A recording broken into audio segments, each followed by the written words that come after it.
Hi guys, I'm here this morning. I'm going to talk a little bit about bodybuilders.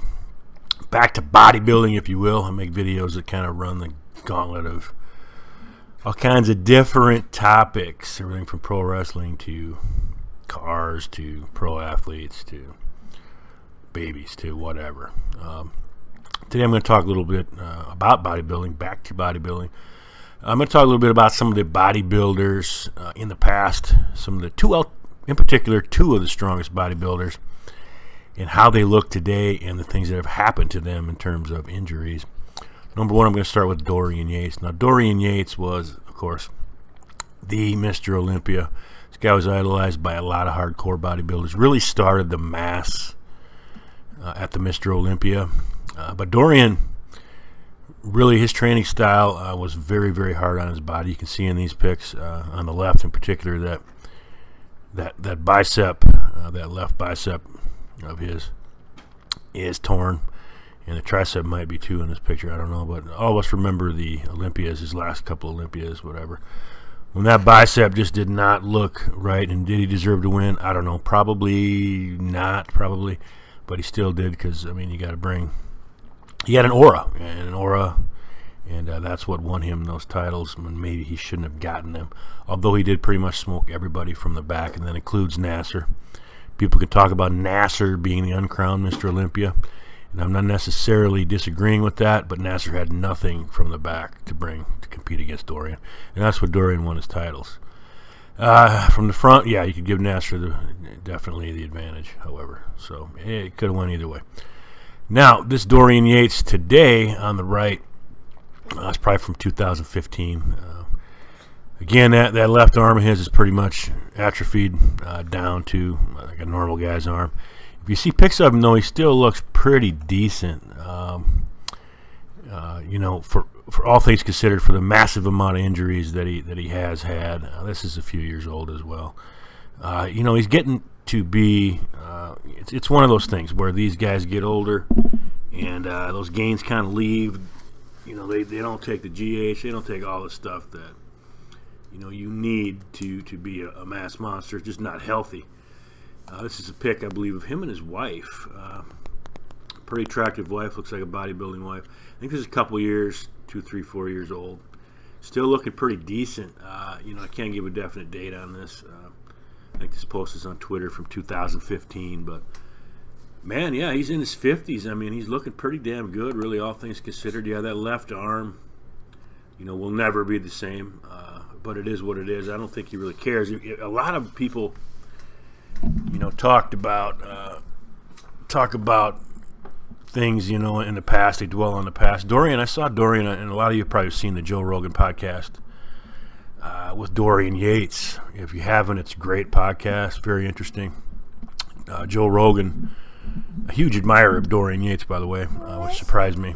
And a lot of people assume that Dorian, you know, is living in the past, still wants to be a big guy, etc. But that's not the truth. What he does today, mostly, it turns out, is cycling. He's actually more into cycling than he is into bodybuilding. And, you know, I can understand that. I've lifted for many, many years. I've been pretty large. And I started off pretty small, and you get to a point where you kind of lose your interest in it from time to time, in particular, and you just want to break and you concentrate on other things.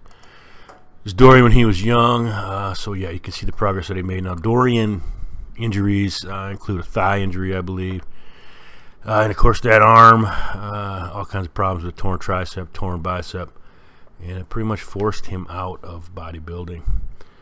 But Dorian nevertheless remains a cult figure in bodybuilding because of his hardcore training style. Now, the other guy I'm going to talk a little bit about is, of course, the great Ronnie Coleman. Now, Ronnie Coleman was a monster,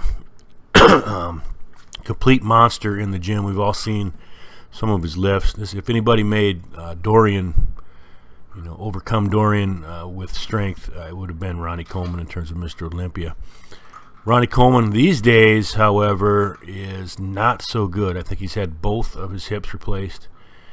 And, you know, he used to do that deal where he would go out into the parking lot and do those lunges. If you guys have ever done lunges, man, those just man, they tear at your hips, man. And I think a lot of that probably has to do with his training style. Obviously, I mean, so heavy, just balls to the walls, and you know, being in contest shape and training like that just tears you up.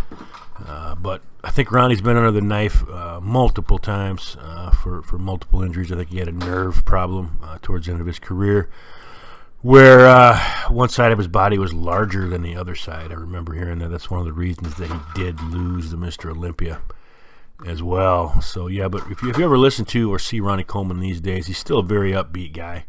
And you know, for being in his 50s, he's still built pretty well. But those injuries have really taken their toll on him. This pic here is not so flattering. I guess you could talk about the Palumboism type. You know, these guys get older. I've said it before. I'll say it again. The arms seem to shrink, and the midsection seems to grow. That's an aging process. I don't think that can ever be stopped. I came across this picture. Holy cow, that's Greg Kovacs right there next to...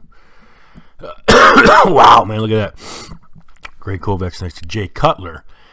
That is just insane. Anyway, I did a video on Greg Kovacs. Go find that video if you want to learn more about Greg Kovacs.